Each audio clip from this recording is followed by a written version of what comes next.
Have you ever had to explain your ideas in a stressful meeting in English? Going into your meeting with a plan can make all the difference in sounding smart or in sounding unclear and confusing. So today, I'll help you come up with a plan that's perfect for you. Let's go. Hi, I'm your English coach, Christina, and welcome to Business English with Christina, where you become better at English and better at business. Now, I also want to take a minute to say that I made this video after hearing about one of my clients' horror stories from work. We'll call her Anna. Of course, that is not her real name, but you know what kind of story this is going to be, because we've all got these kind of work horror stories where something happens, you feel embarrassed, you did something wrong, you forgot something. Hey, it happens to the best of us, but let's hear about this story. So, what happened to Anna? Well, one day in a meeting with a client, her boss turned to her and said, Anna, can you explain our company's solution for the client? And it didn't go so well. Anna got so nervous that she took way too long to get to her point, and she confused everyone in the room, including herself. And, I don't know if this has ever happened to you in English. I know it's happened to me in French. Someone asks you a question, probably in a professional context, and you start explaining, but you're thinking as you're trying to explain, and then suddenly you're listening to yourself speak and you realize, I don't even remember what the original question was, and I don't know where I'm going with this explanation. It happens, but it doesn't have to. Okay, so I will tell you about an answer with the solution that I've come up with because I've been thinking about what will help us with the problem. So I have a solution, and it's that we contact the client to discuss their needs more in detail. This is gonna hurt.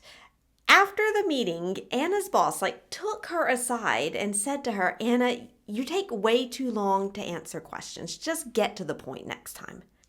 Ooh, ouch.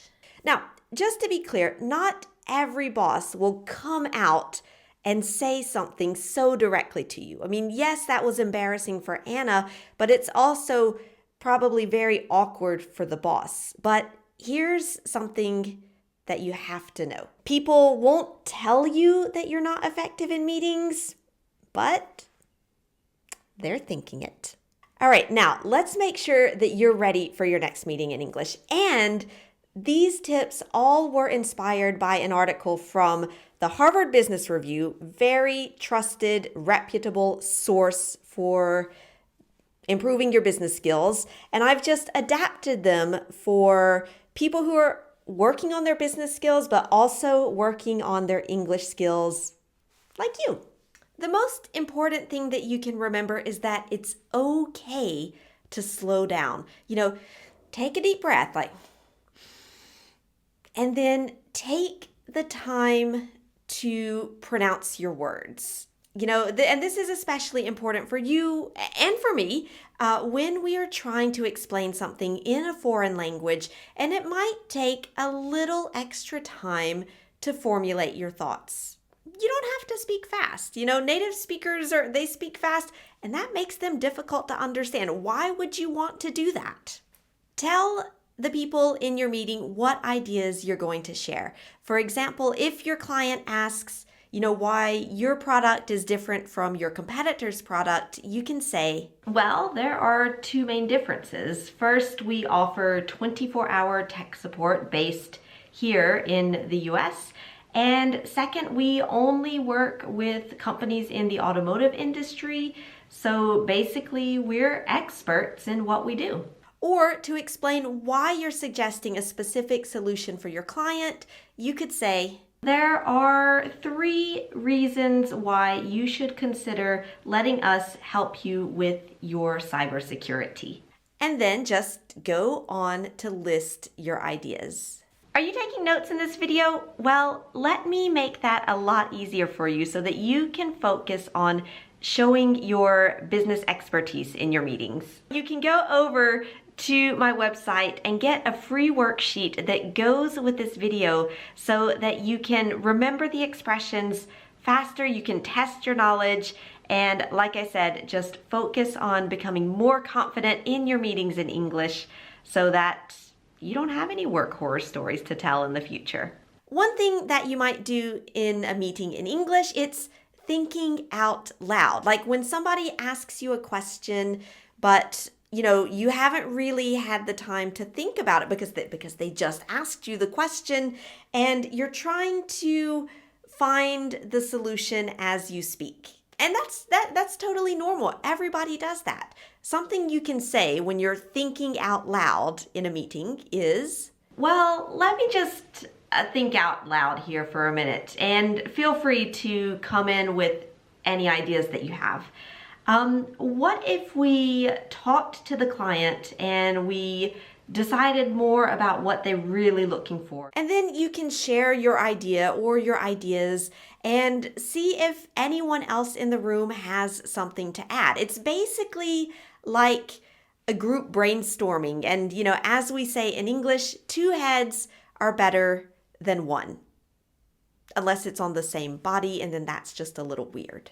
Now, remember that article from Harvard Business Review that I mentioned? Well, here's some exact advice that they gave in that article. Learn some typical sentences that you can use in tricky situations in meetings. So yes, even native speakers or very advanced speakers sometimes just need to have that set phrase so that they know exactly what to say in a difficult situation. Now, if you don't have the answer to the question, you can say something like this. I don't have that information right now, but I can find out and get it to you before 3 p.m. today. Saying that you're willing to find the solution and by a specific time makes you sound like a professional who is like on top of their game.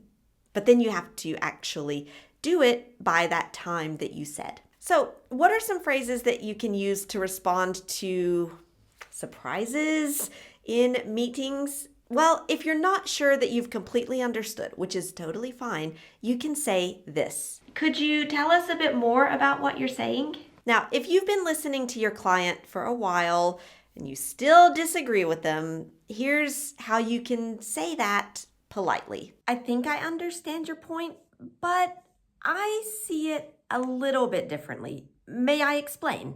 So that's just a polite way to show that yes, you're listening, but you have other ideas. So there you have it, some concrete, simple steps that you can have to be a better professional, feel more comfortable in English in your meetings, and avoid those work horror stories like Anna's.